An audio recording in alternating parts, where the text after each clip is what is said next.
You must salute my statue or pay a $30 fine.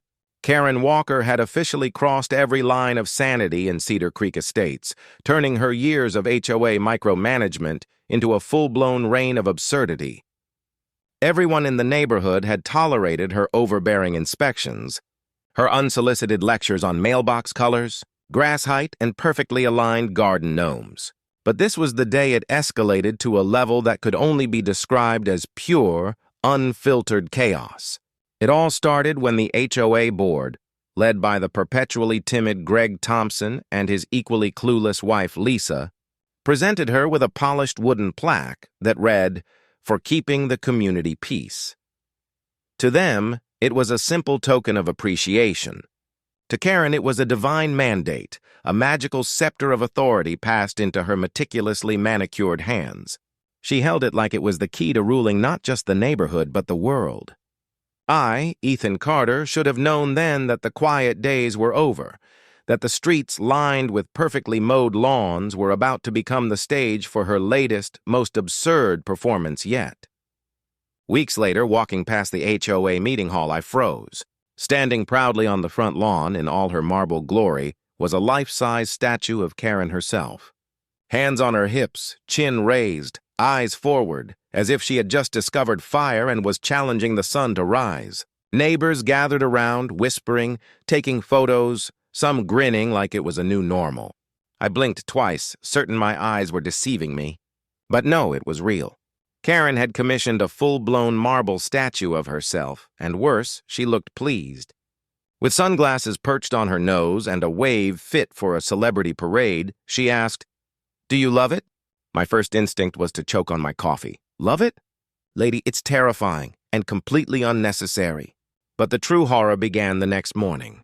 Karen summoned every homeowner to an urgent, mandatory HOA meeting. I expected the usual nonsense about mailbox heights, paint shades, or sidewalk cracks. But no, this was a new level of lunacy. Standing in front of her stone replica, visible through the hall's window, Karen announced with unshakable confidence, "From today forward, all homeowners must salute the statue of me for 30 seconds before entering this hall. This salute must also be performed anytime you walk past the statue. Failure to comply will result in a $30 fine and other consequences." The room fell silent. You could have heard a pin drop. Greg and Lisa exchanged terrified glances, realizing they had unleashed something far beyond their control. Some neighbors laughed, thinking it was a joke. I almost bent over in hysterics. But Karen's face remained dead serious, placing her hand over her heart like she was swearing allegiance to herself. Half the room looked stunned.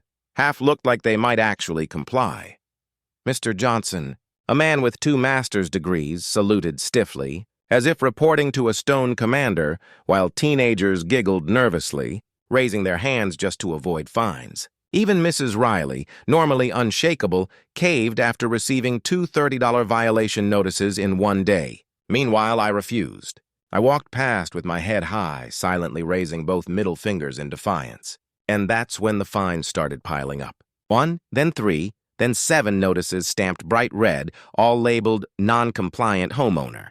At first I laughed. By the 4th, it was no longer funny. Karen even posted outside with a clipboard, scribbling angrily while glaring like I had personally dismantled her throne.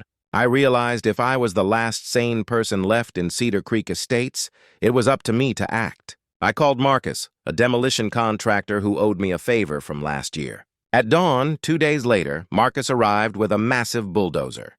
The rumble alone drew half the neighborhood outside in pajamas and slippers. I wrapped a thick steel chain around the statue's waist while people whispered, "Is he serious?"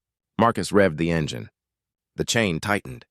Karen's marble face remained unyielding until the base started cracking. Crash. The statue toppled, arms broken, nose shattered, and the crowd gasped, some cheering, some filming. Karen arrived 10 minutes later, hair frizzed, Starbucks cup in hand, screaming a sound somewhere between a vacuum cleaner and a banshee. She demanded to know who was responsible, pointing at me, while the neighborhood recorded every moment. I stood there calmly, arms crossed, announcing, "Morning, Supreme Leader. Looks like your monument needed a nap." Gasps and whispers ran through the crowd. Karen's scream echoed through the street as she saw her marble statue broken, scattered across the lawn like a fallen empire. Her heels cracked against the pavement as she stormed toward me, Starbucks cup swinging like a weapon, hair frizzed in chaotic spikes, eyes wide with fury. Half the neighborhood had phones out, capturing every second of her meltdown, some hiding behind hedges, others cheering quietly. I stepped forward, holding a folder packed with photographs and videos of Karen's abuses. HOA funds spent on spa trips, luxury candles, her custom-embroidered robe declaring Madam President, and even her own admission of embezzling money intended for community projects. The police arrived, calmly surveying the scene, and Karen immediately launched into a dramatic tirade, claiming vandalism, domestic terrorism, and the destruction of federal property. The officers listened patiently, taking notes while Karen's voice climbed higher and higher into hysteria. I handed over the evidence. Photos, receipts, videos of her boasting to Lisa about diverting funds, all neatly presented. The lead officer looked at Karen and stated, "Ma'am, you're under investigation for embezzlement, misuse of HOA funds, and false police reports."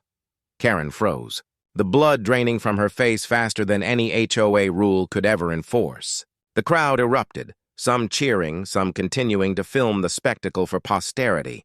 Marcus, standing beside me, revved the bulldozer one last time for dramatic effect, but it wasn't needed. The damage was already done. Karen was handcuffed, still shrieking threats that no one paid attention to, and escorted to the patrol car.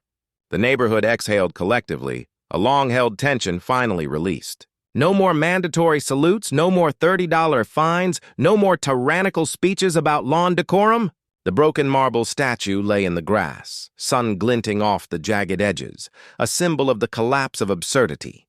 Within hours, homeowners flooded the HOA group chat, demanding resignations and accountability, finally reclaiming their streets from the tyranny of a delusional queen. Some neighbors whispered that they could almost hear the statue sighing in relief. Yet, in the aftermath, a lesson lingered in the air like freshly mowed grass. Unchecked obsession with control and vanity can topple even the most imposing monuments, whether carved from marble or built from fear. Children played again in yards once governed by rigid surveillance, mailboxes returned to normal heights, and conversations flowed without fear of reprisal.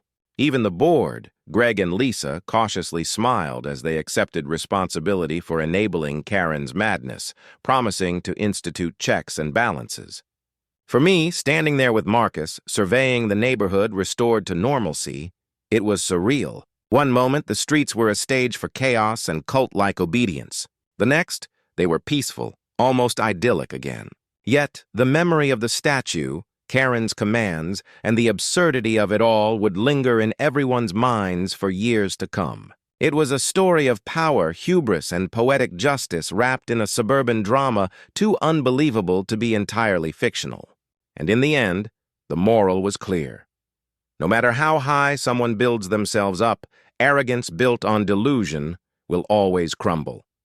The HOA would recover, and life would move forward. But the legend of Karen Walker and her ill-fated statue would echo forever through the manicured streets of Cedar Creek Estates. And as for me, I'd learned that sometimes courage and a bulldozer are exactly what justice looks like. This is the kind of story that spreads across neighborhoods, sparks conversation, and reminds everyone that standing up to absurdity is not just brave, it's necessary. Do you think Karen got the ending she deserved? The neighborhood finally has peace, and the broken statue remains as a warning, a reminder and a victory all at once, proving once and for all that tyranny, no matter how shiny or self-important, cannot withstand reason, courage, and a little creative action.